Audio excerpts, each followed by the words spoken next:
Hello everyone, welcome you all in our next lecture video of mole concept. मैं पहले discuss कर चुका हूँ। मोल कॉन्सेप्ट काफ़ी इंपॉर्टेंट चैप्टर है और इसके बेसिक्स क्लियर होना बहुत इंपॉर्टेंट है, राइट। तो इसीलिए हम लोग छोटे छोटे वीडियोस बना रहे हैं 20-20 मिनट के, जहाँ पे आपको हर एक टॉपिक को डिटेल में समझाया जा रहा है, साथ में सवाल क्वेश्चंस करवाए जा रहे हैं। तो अगर आपने मोल कॉन्सेप्ट पहले पढ़ रखा है तो आप इसे 2x की स्पीड से देख सकते हैं, या फिर पहले और पढ़ रहे हो तो 1.5 या 1.25 की स्पीड या फिर 1x की स्पीड से भी आप देख सकते हैं, राइट। तो अब तक हम लोग जो पीछे के 2-3-4 लेक्चर वीडियोज है वहां पे हम लोग ये डिस्कस कर चुके हैं कि भाई मोल कॉन्सेप्ट की डेफिनेशंस क्या होती है। मोल को 2 डेफिनेशन हम पढ़ चुके हैं जहां से हम लोग मोल निकाल सकते हैं। मोल क्या होता है ये सारी डिटेल्स में हम लोग डिस्कस कर चुके हैं, राइट। सबसे पहले डेफिनेशन हमने ये पढ़ी थी कि अगर नंबर ऑफ पार्टिकल्स दे रखा हो तो वहां से मोल कैसे निकालेंगे, Na से एवोगैड्रो नंबर से डिवाइड करके, राइट। दूसरा हम लोगों ने मोलर मास से देखा था कि अगर मास दे रखा हो किसी भी एलिमेंट का तो हम लोग मोल कैसे निकाल सकते हैं, मास अपॉन मोलर मास। ये चीज हम लोगों ने डिस्कस कर ली थी। अभी ध्यान से देखते हैं कि देखो मोल कॉन्सेप्ट की तीसरी definition, calculation of moles for gaseous species. Calculation of moles for gaseous species, जो गैसियस स्पीसीज हैं उनके लिए मोल हम लोग कैसे निकाल सकते हैं, ठीक है। तो इन अगर ये पता करने के लिए सबसे पहले अपने को कुछ एक थोड़ा सा आइडियल गैस इक्वेशन के बारे में पता होना चाहिए। वो होता है पीवी इक्वल्स टू एनआरटी, जिसके बारे में आपको थोड़ा बहुत पता होना चाहिए। आइडियल गैस इक्वेशन होता है पीवी इक्वल्स टू एनआरटी। और अगर यहाँ पे मैं बोलूँ पी क्या होता है, हमें पता है पी क्या होगा, यहाँ पे प्रेशर होगा, ठीक है। वी क्या होगा, वॉल्यूम, वॉल्यूम ऑफ गैस। और अगर मैं यहाँ पे एन बोलूं तो number of moles of gas, जो गैस ले रखे है उसका नंबर ऑफ मोल्स क्या है। आर बोले तो आर होता है गैस कांस्टेंट। आर क्या होता है, गैस कांस्टेंट, ठीक है। आर होता है गैस कांस्टेंट। टी क्या होता है, टेम्परेचर। टेम्परेचर किस में लिया जाता है, केल्विन में, ध्यान रखना, ठीक है। तो ये वैल्यू पता होना चाहिए। और थोड़ा सा देखो यहाँ पे एक साथ के साथ साथ में आर की वैल्यू पता होना चाहिए। आर की वैल्यू हम लोग 1/12 लेते हैं कि जब प्रेशर किस में हो, एटीएम में हो, वॉल्यूम किस में हो, लीटर में, तब हम लोग आर की वैल्यू 1/12 ये आता है 0.0821। 0.0821 ये वैल्यू अपने को पता होनी चाहिए, जो आपको बहुत हेल्प करेगा। इसके बारे में डिटेल में हम लोग गैसेस स्टेट में डिस्कस करेंगे, लेकिन आपको तुम्हें इतना पता होना चाहिए कि पीवी इक्वल्स टू एनआरटी को हम लोग आइडियल गैस इक्वेशन बोलते हैं। क्या बोलते हैं, आइडियल गैस इक्वेशन बोलते हैं। इसके में पी प्रेशर होता है, वी वॉल्यूम होता है, एन नंबर ऑफ मोल्स होता है, आर गैस कांस्टेंट होता है, टी क्या होता है, टेम्परेचर। और आर की वैल्यू 0.0821 लेते हैं जब प्रेशर एटीएम में ले रहे हो, वॉल्यूम ले रहे हो लीटर में, ठीक है। तो चलो अब देखो एक साथ साथ में एक एसटीपी कंडीशन होती है, उसका हमको पता होना चाहिए। एसटीपी तो मैं बहुत सारे सवालों में एसटीपी देके रखेगा। इसका मतलब क्या होता है, ध्यान से देख लो। Standard temperature and pressure. Standard temperature pressure मतलब अगर तुम्हें एसटीपी कंडीशन दे रखी है, इसका मतलब तुम्हें समझ जाना है कि भाई प्रेशर 1 एटीएम दे रखा है और टेम्परेचर दे रखा है 273 केल्विन। ये मतलब अंडरस्टूड है कि जैसे ही एसटीपी दे रखा है इसका मतलब यही होता है कि आपको टेम्परेचर दे रखा है 273 केल्विन एंड प्रेशर दे रखा है 1 एटीएम। ये आपको चीज समझ में आनी चाहिए। चलो अगर इतना समझ में आ गया तो फटाफट आगे बढ़ते हैं। अब अगर हम 8 एसटीपी पे किसी भी गैस के लिए 8 एसटीपी किसी भी गैस के लिए पीवी इक्वल्स टू एनआरटी लगाएं और ऐसे लिखें पीवी इक्वल्स टू एनआरटी, और हम लोग मोल्स को ले लें 1। क्या मोल ले लें, 1 मोल की बात कर रहे हैं, 1 मोल की बात कर रहे हैं गैस के लिए। तो बताओ प्रेशर कितना होता है 1 एटीएम, वॉल्यूम हमें नहीं पता, मोल्स क्या है 1, आर की वैल्यू मैंने अभी बताई थी 0.0821। 0.0821 इंटू टेम्परेचर कितना लेना है हमें 273 केल्विन। तो जो यहाँ से वॉल्यूम निकल के आता ना, वो निकल के आता है 22.4 लीटर। वॉल्यूम क्या निकल के आता है 22.4 लीटर। इसका मतलब हम लोग क्या बोल सकते हैं, चलो बताओ। इसका मतलब हम लोग क्या निकाल सकते हैं, इसका मतलब ये निकाल सकते हैं कि अगर कोई भी गैस है एक एसटीपी पे है, कोई भी गैस है एट एसटीपी, तो उसका 1 मोल का वॉल्यूम क्या होगा 22.4 लीटर। ऐसा बोल सकते हैं कि वॉल्यूम ऑफ, ऐसे फिर ऐसा बोल सकते हैं 1 mole of gas at STP occupy 22.4 litre.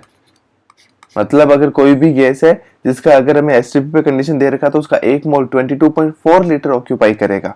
क्या बात समझ में आई क्या।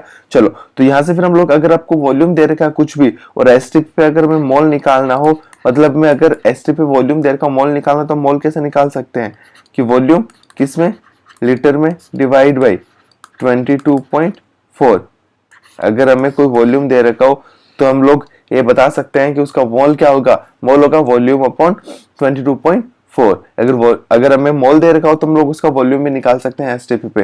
तो ये अपनी तीसरी डेफिनेशन बन चुकी है, जहां से अपने को पता चलेगा कि भाई हम मोल कैसे निकाल सकते हैं गैसीय स्पीसीज के लिए। 3 डेफिनेशन थी जिसके बारे में हम लोग डिस्कस कर चुके हैं। बात समझ में आई क्या? चलो अब हम लोग क्या करते हैं, इन तीनों डेफिनेशंस को एक साथ लिख लेते हैं, जहां से अपने को आइडिया लगेगा कि एक्चुअल में तीनों डेफिनेशंस थी क्या। ठीक है, तो देखो सबसे पहले डेफिनेशन हम लोग सबसे पहले देख लेते हैं, मोल था।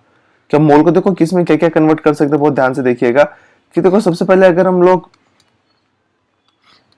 ये देखें कि भाई मोल को हम लोग मास से रिलेट कर पा रहे थे। चलो सबसे पहले नंबर ऑफ पार्टिकल्स देखा था, तो हम लोग क्या कर सकते हैं कि भाई मोल, अगर हमें मोल्स दे रखे हो और नंबर ऑफ पार्टिकल्स दे रखे हो, तो देखो ना कैसे कैसे सोल्व कर सकते हैं कि अगर हमें मोल से नंबर ऑफ पार्टिकल्स निकालना हो तो हम लोग क्या करेंगे, मल्टीप्लाई बाई Na। ये बात समझ में आ रहा है? और अगर मोल नंबर ऑफ पार्टिकल से मोल्स निकालने हो तो हम लोग क्या करेंगे, मल्टीप्लाई बाई 1 अपॉन Na, या फिर Na से डिवाइड करेंगे तो हमारे पास नंबर ऑफ क्या आ जाएंगे, मोल्स आ जाएंगे नंबर ऑफ पार्टिकल से।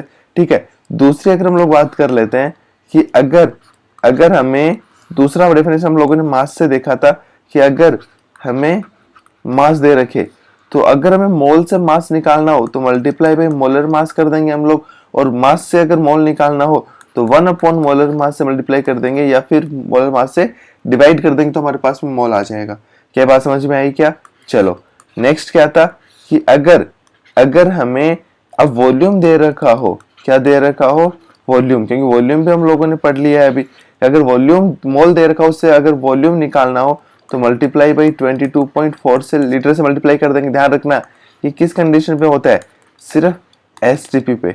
ठीक है, और वॉल्यूम से अगर अपने को मोल निकालना हो तो हम लोग 1/22.4 से डिवाइड कर देंगे। ये बहुत बेसिक चीजें हैं जो तुम्हें पता होनी चाहिए कि मतलब मोल क्या होता है। 3 डेफिनेशन है जो काफी इंपॉर्टेंट है, इनके बिना आगे पढ़ना बहुत मुश्किल हो पाएगा और पूरी केमिस्ट्री में कहीं ना कहीं आपको दिक्कत आएंगी अगर ये चीजें आपको क्लियर नहीं हो रखी होंगी तो। ठीक है, तो ये आपको पता होना चाहिए। तो फटाफट आगे बढ़ते हैं, हम लोग सवाल सोल्व करना स्टार्ट करते हैं, क्योंकि सवाल सोल्व करेंगे तभी जाके हमारे पास क्लियरिटी आ पाएगी। तो पहले जो सवाल दे रखा है आप मतलब जो सवाल है, आप सबसे पहले ना वीडियो पॉज करो, सवाल सॉल्व करो, उसके बाद आप आंसर मैच करना, और जो भी आंसर कुछ भी इशू आए तो आप अपने टेलीग्राम चैनल ज्वाइन कर सकते हो, जिसका लिंक डिस्क्रिप्शन बॉक्स में, वहां पे हम लोग अपना डिस्कशन कर सकते हैं। ठीक है, तो देखो ये सवाल है, find the number of oxygen atoms in 12.2 litre of CO2 gas at STP। चलो तो हमें क्या दे रखा है, CO2 दे रखा है 11.2 लीटर STP, उसमें ऑक्सीजन के एटम्स निकालने हैं। ठीक है, तब लीटर से एटम्स निकालना पॉसिबल नहीं है हमारे लिए डायरेक्टली, लेकिन हम लोग मोल्स निकाल सकते हैं। ठीक है, देखो अब मोल्स ऑफ SO2 पूछूं मैं तुम्हें, moles of CO2 sorry CO2, तो क्या मोल्स निकाल सकते हो? मोल्स क्या हो जाएंगे, गिवन वॉल्यूम दे रखा है STP डिवाइड बाई 22.4, तो ये क्या आ गया, हाफ मोल। हमारे पास में अगर CO2 के बोले तो हाफ मोल है। अब देखो CO2 का हाफ मोल है, तो बताओ हम लोग ये डिस्कस कर चुके हैं, इसमें कार्बन का कितना मोल है, हाफ मोल कार्बन है, एटम है। और अगर ऑक्सीजन का पूछे तो 2 इंटू हाफ, मतलब 1 मोल ऑक्सीजन है हमारे पास, 1 मोल ऑक्सीजन है। अब अगर हमारे पास में 1 मोल ऑक्सीजन है तो नंबर ऑफ एटम्स बताओ। अब 1 मोल से नंबर ऑफ एटम्स निकाल सकते हैं, क्योंकि मोल क्या होता है हमने ये देख चुके हैं कि number of particles divide by Na। ये क्या होता है, यहाँ से नंबर ऑफ मोल निकाल सकते हैं, नंबर ऑफ पार्टिकल निकाल सकते हैं। तो बताओ number of oxygen number of particles क्या हो जाएंगे, मोल कितने हैं 1 इंटू Na। तो एक्चुअल में ऑक्सीजन के कितने पार्टिकल्स हुए, 6.023 इंटू 10⁻23 एटम्स है किसके, ऑक्सीजन के। राइट, कितने लोगों का आंसर सही था? मैं ये इजी सवाल थोड़ा इसलिए करवा रहा हूँ क्योंकि तुम्हें क्लियरिटी आ जाए, क्योंकि बाकी हम लोग J4 J5 मतलब सॉरी हम लोग प्रीवियस ईयर के क्वेश्चंस पे हम लोग सॉल्व करने वाले हैं, जहां से आपको अच्छे से आइडिया लगेगा। तो नेक्स्ट सवाल की तरफ बढ़ते हैं। नेक्स्ट सवाल क्या है, 40 gram of SOx gas occupy 11.2 litre at STP, find the value of x। ऐसे सवाल जेमेंस वगैरह में भी आ जाते हैं, तो अपने को पता होना चाहिए कि भाई अपने को दे रखा 40 ग्राम ऑफ SOx, मतलब हमें दे रखा है 40 ग्राम, कोई गैस है इसका 40 ग्राम SOx दे रखा है, और ये ऑक्यूपाई करती है 11.2 लीटर वॉल्यूम। ठीक है, STP कहाँ पे, STP ये इंपॉर्टेंट है, STP standard temperature and pressure. ठीक है, तो हमें x की वैल्यू बतानी है।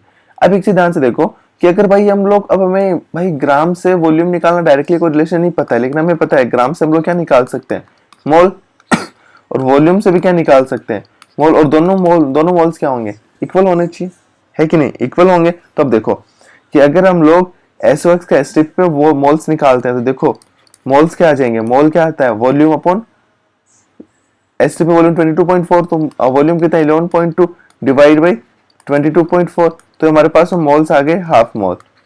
अब एक चीज देखो, अगर हमें वॉल्यूम से हाफ मोल आ गया तो जो ये मास दे रहेगा इससे भी तो मोल क्या आएगा, हाफ मोल ही तो आएगा। मोल चेंज थोड़ी ना हो जाएंगे।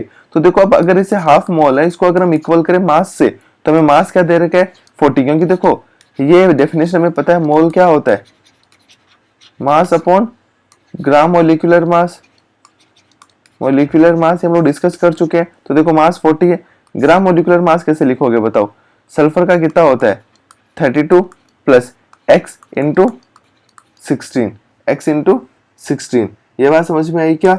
चलो, और यहां से अगर हम लोग इसे सोल्व करना चाहें तो बताओ देखो क्या आ जाएगा, इसे सोल्व कर सकते हो, x की वैल्यू आ जाएगी 3, तो एक्चुअल में जो हमारा मोलिकुलर फॉर्मूला क्या हो गया SO3। चलो, बात समझ में आई क्या।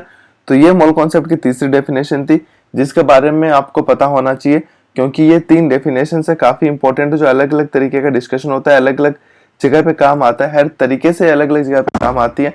तो अगर इसमें कोई डाउट हो तो आप कमेंट बॉक्स या टेलीग्राम ग्रुप में अपना डाउट्स पूछ सकते हैं। Thank you so much.